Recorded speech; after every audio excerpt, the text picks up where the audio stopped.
गढ़ीबाज में एक बार फिर आप सबका स्वागत है। लद्दाख यात्रा का ये है हमारा दूसरा दिन और आज है तारीख 3 सितंबर। Good morning.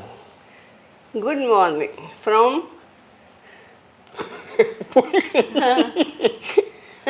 अपन कोलंबो में Sri Lanka. Good morning from Narsinghpur. हाँ, गुड मॉर्निंग फ्रॉम नरसिंहपुर। तो आज सामने आपको दिख रहा है एक बढ़िया खूबसूरत सा सनराइज हो गया है। सोचा ये था कि 5 बजे उठ के 6 बजे निकलेंगे, बट ऐसी मीठी नींद आई ना, जब 500 किलोमीटर गाड़ी चलाओ, रात को थोड़ी देर तक बैठे रहो कंप्यूटर पे और फिर सो, तो आय है क्या नींद आई, ऐसा लग रहा है अभी भी सो जाएं। तो सामान अपना पूरा यहाँ पे बिखरा पड़ा हुआ है, तो फटाफट सामान समेटते हैं, नहाते हैं और निकलते हैं, शुरू करते हैं अपना दूसरा दिन।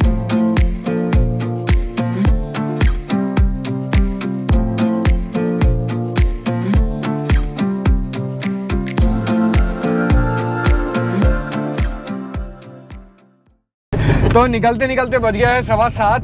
एज यूजुअल कल जैसे ही एकदम तेज धूप निकल आई है। तो मैंने आपको कल बताया था कि हमारा ये जो लद्दाख का टूर है ये थोड़ा सा डिफरेंट होने वाला है। जो टिपिकल सर्किट है लद्दाख का वो हम लोग नहीं करने वाले हैं, इस बार कुछ अलग करने वाले हैं। क्या अलग करने वाले हैं मम्मी? कौन कौन से पास कवर करेंगे बताओ? मम्मी को रटाया मैंने।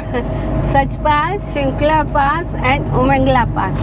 मेरे को इसने मैप दे दिया था, इसलिए मैंने याद कर लिया। मैं इसके आगे भी बता सकती हूँ। सच पास और सुमंगला पास हिमाचल में आते हैं और उमंगला पास लद्दाख में आएगा। लद्दाख और उमंगला पास इज द हाईएस्ट पास। बस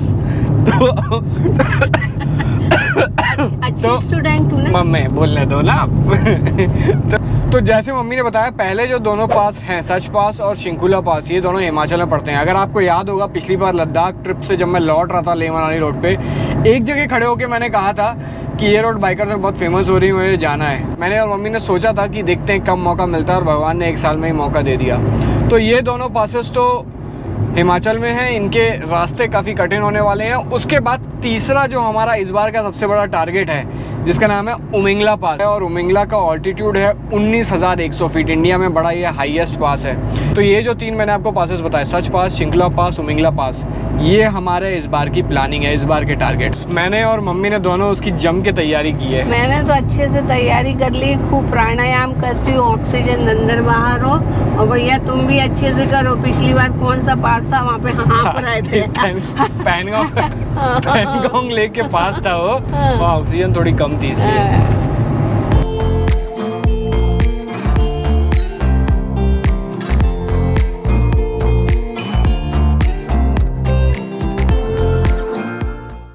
तो ये थी हमारी ट्रिप की पूरी प्लानिंग। एक अच्छी रोड ट्रिप को पूरा करने के लिए एक अच्छी प्लानिंग बहुत ज़रूरी है, और एक हेल्दी लाइफ जीने के लिए अच्छी फाइनेंशियल प्लानिंग भी बहुत ज़रूरी है। तो अगर आप एक अच्छी फाइनेंशियल प्लानिंग करना चाहते हैं तो आप प्रोडक्ट मी वेल पे जाके ये कर सकते हैं। हम सब लोग अपने फ्यूचर को सिक्योर करने के लिए काफ़ी फाइनेंशियल प्लानिंग करते हैं, लेकिन प्रॉब्लम ये होती है कि ये काफ़ी कंफ्यूजिंग होता है और उसके काफ़ी सारे एस्पेक्ट्स होते हैं, इन्वेस्टमेंट, इंश्योरेंस वगैरह। हम सब इंश्योरेंस लेने का सोचते हैं, खास करके तब जब हमारे ऊपर कई लोग डिपेंडेंट है, लेकिन एग्जैक्ट फिगर को लेके हम लोग कंफ्यूज हो जाते हैं। जितनी भी इंश्योरेंस कंपनीज है वो सब अपने प्रोडक्ट्स को पुश करती हैं, जो ज़रूरी नहीं है कि आपकी नीड्स के अकॉर्डिंग हो। Product me well one stop destination है आपकी सारी फाइनेंशियल नीड्स के लिए।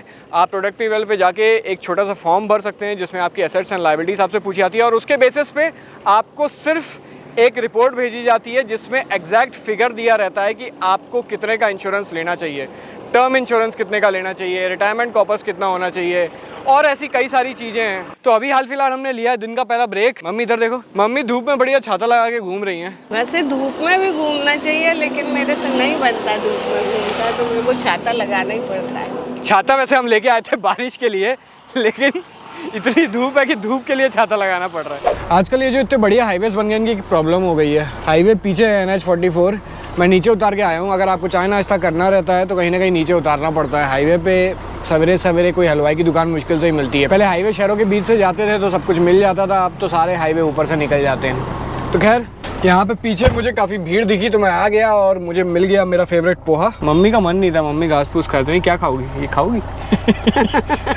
पोहा भी था, उसके पास आलू बोंडा भी था।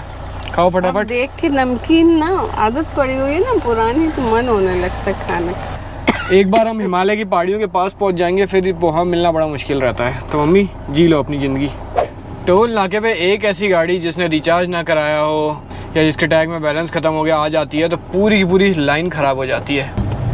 अगर कभी ऐसा मेरे से हो जाए कि मैं रिचार्ज कराना भूल जाऊँ तो मम्मी जूता लेके मेरे ऊपर टूट पड़े।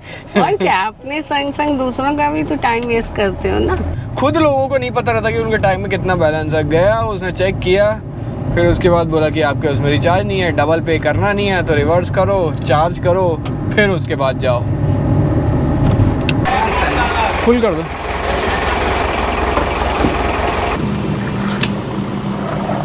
बस ज़्यादा मत भरना, उतना ही ठीक है। फुल भी आ जाता है। 2770 हो गया ना, बस काफ़ी है। कितने का डाला? 2770, 29.49 लीटर। सागर, झांसी, ललितपुर ये जो पूरा सेक्शन है ये काऊ मेनेस के लिए, कैटल मेनेस के लिए बहुत फेमस है। इस पूरे, ये देखो ये गाय खड़ी हुई है, इस पूरे रास्ते पे गाय कहाँ से कूद के आ जाए कुछ बता नहीं सकते। इसीलिए मैं जनरली कोशिश ये करता हूँ ये जो वाइट कलर की जो आपको लाइन दिख रही है बिल्कुल उसके ऊपर चलाऊँ, ताकि इस तरफ बाइक वाले होते हैं जिनका कोई अता पता नहीं होता कि वो कहाँ मुड़ेंगे कहाँ नहीं मुड़ेंगे। इस तरफ से गऊ माताओं का खतरा होता है, तो इसीलिए आई थिंक मिडिल में चलाना सबसे बढ़िया है। तो आवाज़ को ध्यान से सुनिए, सामने शुरू हो गई है हल्की हल्की बारिश। उड़ जाओ मम्मी उड़ जाओ। सोई कहाँ थी, सोने ही नहीं देता। ये देखो यहाँ पे बारिश कम हुई है, अब रोड में फ़र्क आपको समझ में आएगा। आगे जाके रोड थोड़ी ज़्यादा गीली है, तो मेरे ख्याल से अपन बादलों के नीचे आ गए है ना मम्मी। मस्त। ये देखो बढ़ गई। अब अपन आगे नहीं चलते, यहीं घूमते। अपनी ट्रिप की पहली बारिश, मजा आ गया।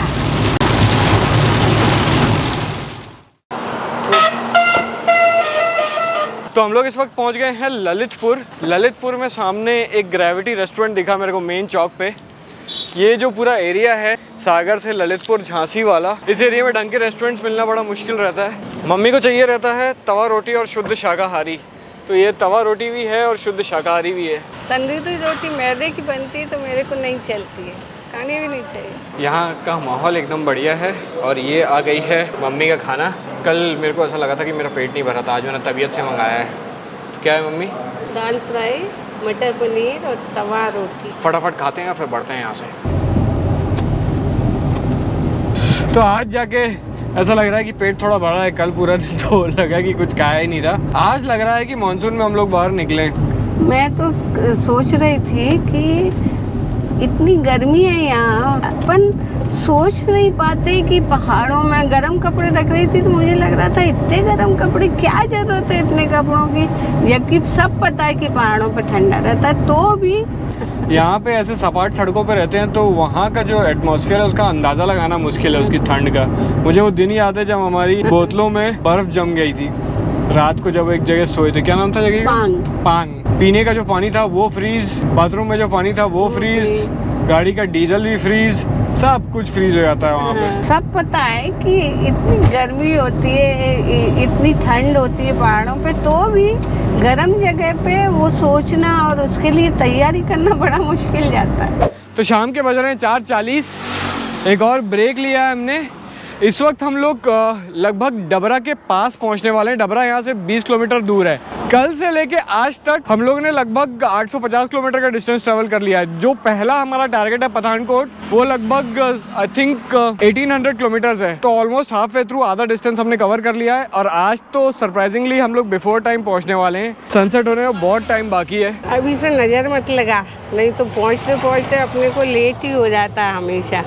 अभी एक टास्क बचा हुआ है, डबरा जाके एक अच्छा होटल ढूंढना है। डबरा छोटा सा शहर है, पता नहीं अच्छा होटल मिलेगा नहीं मिलेगा। सवेरे से आपको एरियल व्यू नहीं दिखाया, पहले थोड़ा आसपास का एरियल व्यू देखते हैं फिर चलते हैं डबरा।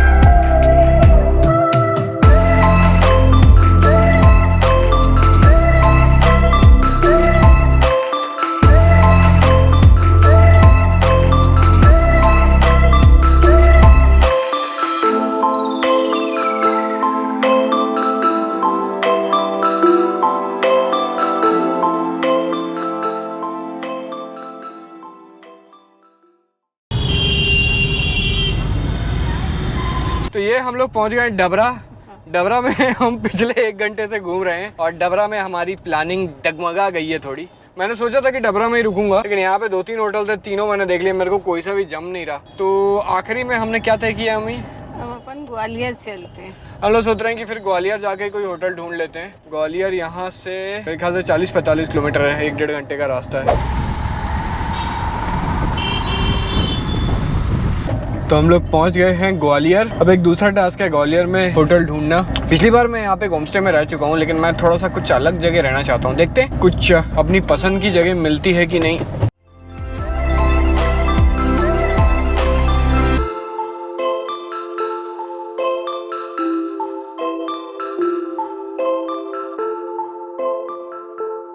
तो ये टाइम हो रहा है 8:30, रात के बज रहे हैं 8:30 और हम लोग पहुंच गए हैं ग्वालियर में अपने होटल में। थैंकफुली अभी बहुत ज़्यादा स्ट्रगल नहीं करना पड़ा, पहला ही होटल जो देखा वो हम लोग को पसंद आ गया। तो ये है अपना शानदार रूम और ब्लॉगर लाइफ कैसी होती है ये मैं आपको बताता हूँ। रूम में आते ही सबसे पहला काम होता है अपने डिवाइसेस को चार्ज करना। ये 1, ये 2, ये 3, मेरे पास 3 पावर बैंक्स हैं।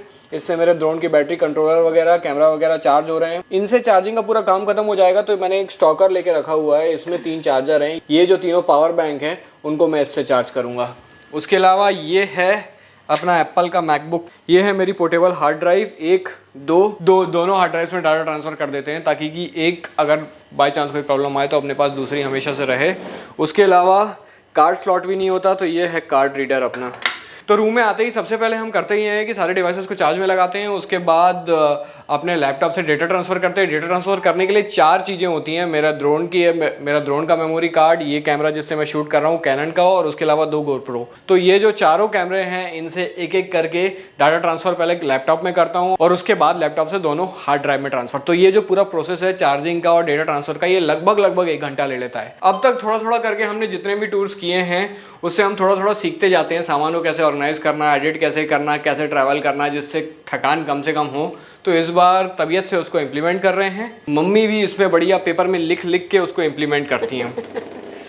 नहीं, वो तो एक के बाद दूसरे के बाद तीसरे में अपन इम्प्रूव होते ही जाते। तो आज का वीडियो ग्वालियर में खत्म करते हैं। कल हम लोग ग्वालियर से निकलेंगे और दिल्ली को क्रॉस करके सोनीपत, पानीपत, करनाल, शायद इन तीनों में से किसी जगह पे जाकर रुकेंगे। तो मम्मी पेटेंट लाइन बोलो। खुश रहिए, स्वस्थ रहिए और मस्त रहिए। तो आज का वीडियो यहाँ पे खत्म करते हैं। अब आपसे मिलते हैं अगले वीडियो में, तब तक के लिए गुड बाय।